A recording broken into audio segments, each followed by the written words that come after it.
삶을 바꾸는 신중한 선택. 내 선택이 불러온 삶의 변화. 내가 꼭 수혈을 해야 하나요? 수혈.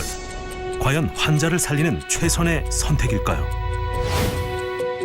환자가 더 안전하고 행복할 수 있도록 늘 곁에 순천향대 서울병원 무수혈센터가 함께하고 있습니다. 타인의 피로 치료하는 수혈. 여러분은 어떻게 알고 계신가요?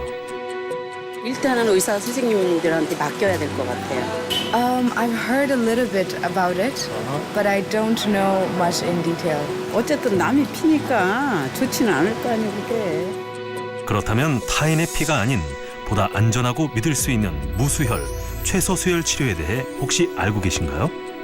아니요, 그건 들어본 적 없어요. 약한 사람은 잘 모릅니다. 그게 치료도 빠르다고 이야기하고 그리고 수혈의 부작용이 없다고 이야기하고 아직은 생소하기만 한 무수혈, 최소수혈 치료법. 순천향대학 서울병원 무수혈센터는 질병 치료를 넘어 환자 개개인에 맞는 최적의 무수혈, 최소수혈 치료를 시행해왔습니다. 이제 무수혈 치료라고 하는 거는 말 그대로 수혈을 하지 않고 치료를 하는 것을 말하거든요. 최소수혈이라고 하는 것은 수혈을 적게 함으로 해서 치료 결과를 더 좋게 얻기 위한 것이고요. 실제로 최소수혈이 이제 임상에 적용이 된 것은 최근 한 10년 정도인데 10년 동안 의사들이 연구한 결과를 보면 수혈에 의한 합병증도 물론 줄이고 환자가 생길 수 있는 그런 감염도 줄어들게 되고 회복도 더 빠르고 재입원율도 훨씬 적고 사망률도 줄이고 이런 것들을 전체적으로 종합해서 보면 궁극적으로는 치료 비용까지 줄일 수 있는 그런 장점이 있습니다. 수술의 높은 성공률과 만족스러운 수술 경과로 무수혈, 최소수혈 치료를 선택하는 환자들이 증가하고 있습니다. 만에 하나라도 제 태아에게 수혈로 인한 부작용이 영향을 미칠 수도 있을 거라는 생각에 무수혈 치료를 선택하게 되었습니다. 저는 대장암이었어요. 여러 병원에서 무조건 수혈을 해야만이 수술이 가능하다고 말씀하셨는데 조금 더 조사를 해보니까 순천향대 병원에서 무수혈센터가 수술 건수도 많고 그래서 급하게 또 이쪽으로 오게 됐어요.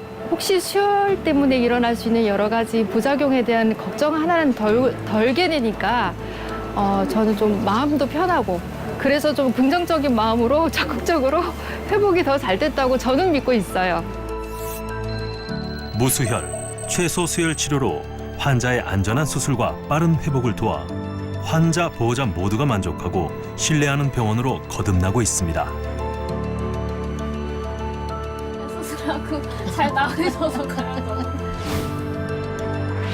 무수혈, 최소수혈 치료는 미국, 영국 등 의료 선진국에서는 이미 보편화된 치료법으로 잘 알려져 있으며 환자들에겐 보다 안전하고 믿을 수 있는 선진 의료 기술로 각광받고 있습니다.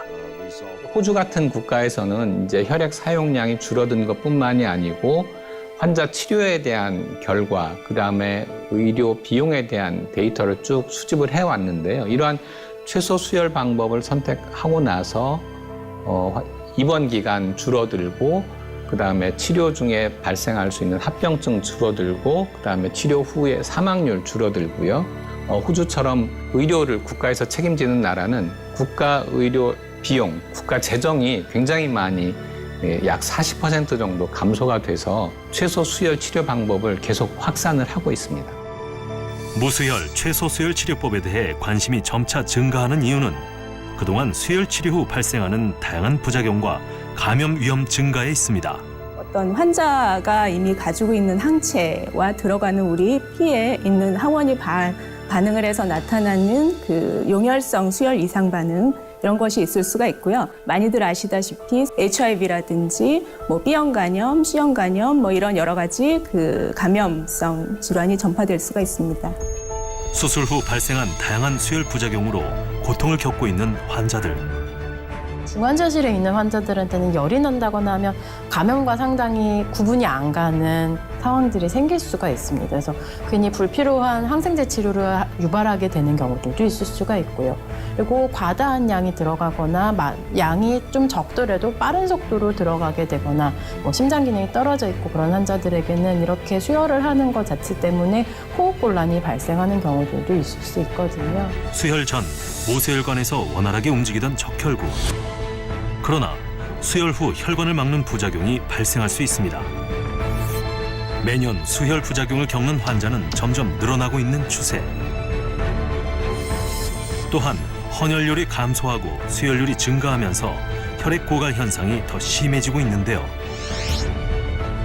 게다가 수혈 가이드라인이 있지만 유명무실한 상황. 대다수의 의사들이 수혈을 불필요하게 남용하고 있는 게 국내외 의료계의 현실입니다. 일선에서 직접 환자를 진료하는 의사들이 반 정도는 수혈 가이드라인이 우리나라에 있다라고 하는 것도 지금 잘 모르고 있고요.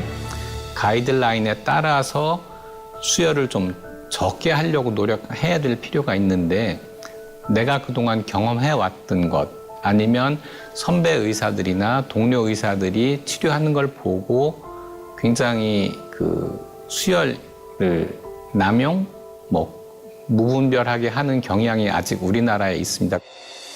세계 각국의 혈액 전문가들은 환자 혈액 관리 시스템 PBM을 도입해 혈액을 소중히 하자는 의견을 모았는데요.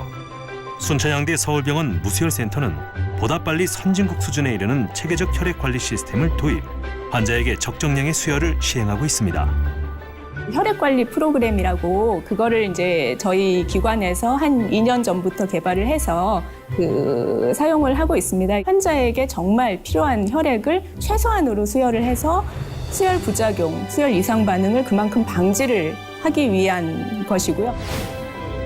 혈액관리 프로그램은 수혈 기회를 최소화시키는 개념으로 치료법을 잘 모르는 환자들에게 수술에 대한 이해를 돕고 수술 선택을 존중하는 데 큰 의미를 두고 있습니다. 수술 전 철분제 복용, 합성 조혈제를 투여해 사전에 환자에 맞는 적혈구 생성을 유도합니다. 출혈이 발생해서 그다음에 수술 중에 실혈이 발생을 해서 없어진 혈액에 대해서 수혈을 하면 가장 치료하는 방법이 쉽습니다. 그렇게 치료하는 방법도 있는데 저희 병원 같은 경우는 혈액 관리 프로그램을 이용을 해서 철분제라든지 아니면은 에리스로포이틴과 같은 조혈제 등을 이용을 해서 소실된 혈액에 대해서 보충해 줄 수 있는 그런 방법을 사용하고 있는 게 특징이고요. 수술 중 출혈량이 많거나 질환의 위험도에 따라 최첨단 의료기술인 자가혈액 회수기 셀세이버로 수술 중 출혈되는 환자의 혈액을 모아 적혈구만 따로 분리, 세척 후 환자에게 재투여합니다. 다른 사람의 혈액을 씀으로 해서 생기는 부작용, 그러니까 면역 반응이라든가 감염이라든가 이런 문제를 조금 더 줄여줄 수 있겠고, 그런 혈액을 준비하고 사용함으로 해서 발생되는 비용도 줄여줄 수 있습니다.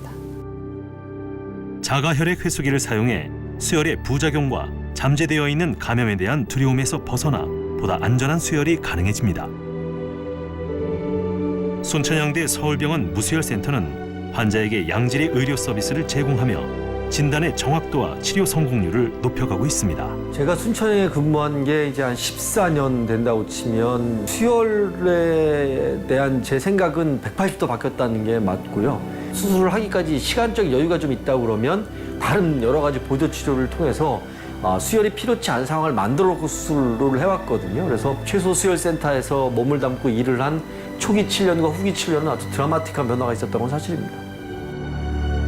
국내 첫 무수혈 전담 코디네이터를 배치해 환자들에게 무수혈센터의 문턱을 낮춰주고 개인 질병에 맞춘 상담을 진행하고 있으며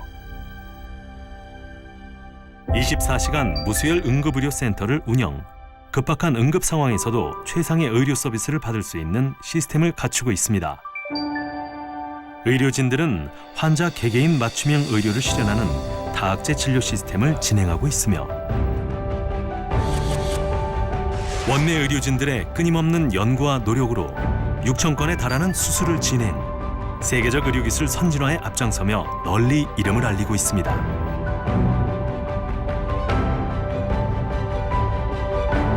순천향대 서울병원 무수혈센터가 건강하고 행복한 미래를 함께 그려나갑니다.